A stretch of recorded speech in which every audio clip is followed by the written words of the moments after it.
उदाहरण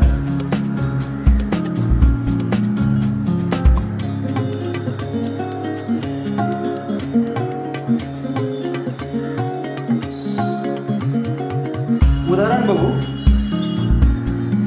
जसं आपण 5 बघितलं तसं उदाहरण आहे 2, 3, 5, 7, 11, 13, 17, 19, 23, 29, 31,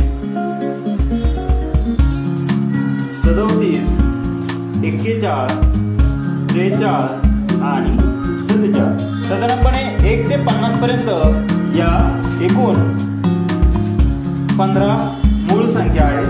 त्यानंतर पुढे 53, 59, 61, 67, यानंतर 71, 73, 79, 83, 89 आणि शेवटची 97. अशा 1 ते 100 पर्यंत एकूण 25 मूळ संख्या आहेत.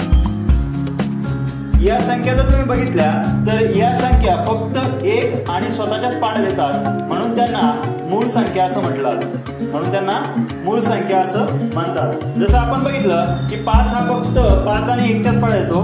त्यानंतर आपण बघितलं तर बघा 97 ही जी संख्या आहे, 97 ही संख्या सुद्धा फक्त 1 आणि स्वतःच्याच पाड्या देते, म्हणून त्यांना म्हटलं जातं